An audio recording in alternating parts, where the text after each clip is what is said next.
I'm going to read this paper. It's called Types of Attacks. After this one, I will read the paper titled Predestination, and that will be the longest one. This is probably the shortest one.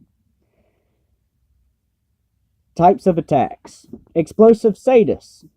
When disappointed or frustrated with their lives, humiliated or hopeless, they lose control and seek revenge for the mistreatment to which they feel subjected. They are known for being unpredictably violent. This manifests through tantrums, fearsome attacks on others, especially family members, and uncontrollable rage.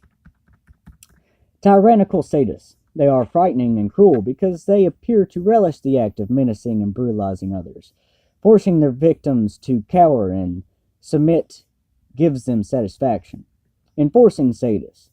They tend to be military sergeants, deans of universities, prison overseers, police officers, or people with other authority functions who feel they should be the ones controlling and punishing people who have broken rules, regulations, or laws. Spineless sadists. They are typically deeply insecure and act like cowards.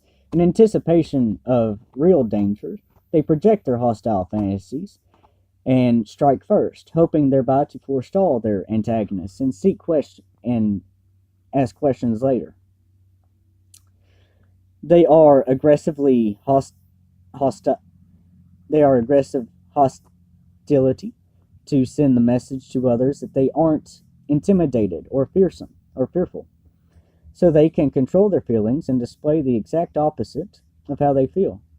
They seek out scapegoats to gang up on, which allows them to assault the exact things that exist within themselves they want to deny.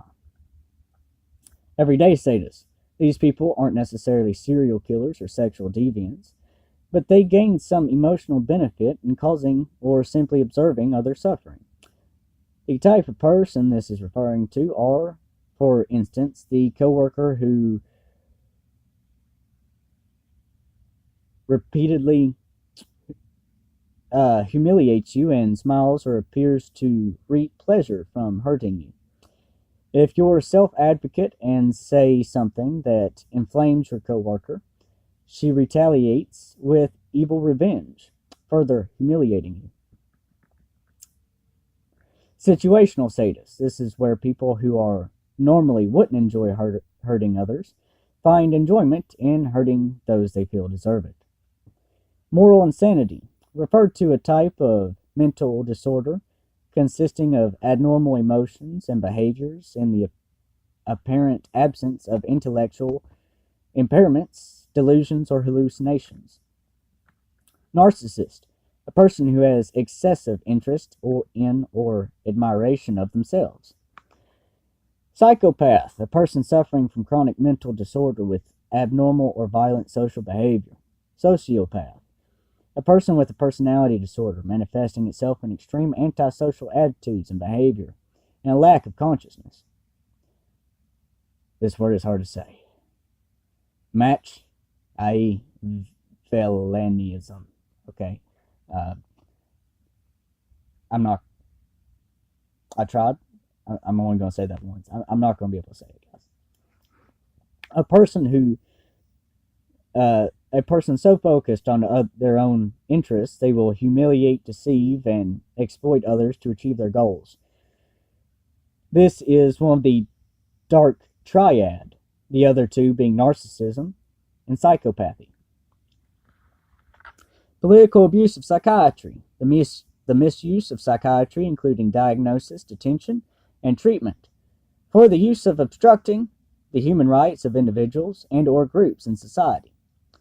Whisper campaign, damaging rumors or innuendo to damage a person while the source remains undetected. Smear campaign, a plan to discredit a public figure by making false or dubious accusations. Breaking point, mentally and emotionally, everyone has a breaking point. A breaking point is one of spirit or will. Mentality, when one is losing positivity by not being able to escape the ruthless attacks by others. A moment of great strain due to being optionless. The attackers will childishly pervert optionless. and say what they want. But it is not about them, it's about the victim, not those who have it out for you. Crimes against humanity, a deliberate act, typically as part of a systematic campaign that causes human suffering or death on a large scale. Entrapment, the action of tricking someone into committing a crime to secure their prosecution. Treason is to betray a nation or its citizenry. By my belief, is treason is to betray the form of government, specifically, as in a democracy, has three forms of power: legislative, executive, and judicial. The strength of a democracy comes from the separation of power. It is the wisest form of government to ensure tyranny and injustice are not allowed, but uprooted. And not allowed to take root is to protect life, liberty, and the pursuit of happiness. To commit treason in a democracy is to give limited power, unlimited power to suit your needs. Democracy is a balancing act between absolute government and anarchy. If either are allowed, it is treason, in my opinion.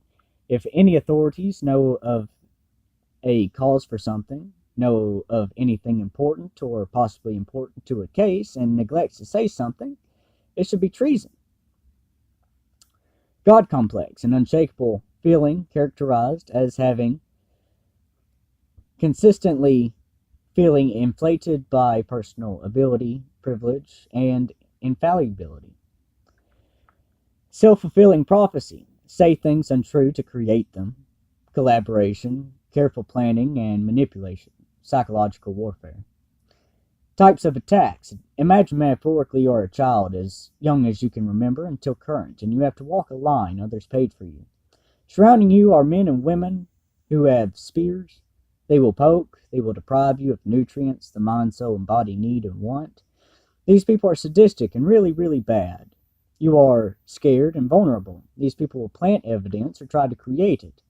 A spear, in my own terminology, is a weapon that is a long staff with a sharp point made of metal. It is used to harm or protect without getting hurt themselves. A melee weapon for long range, a defensive weapon, ineffective, made obsolete through time, but adopted to other means for terrorism.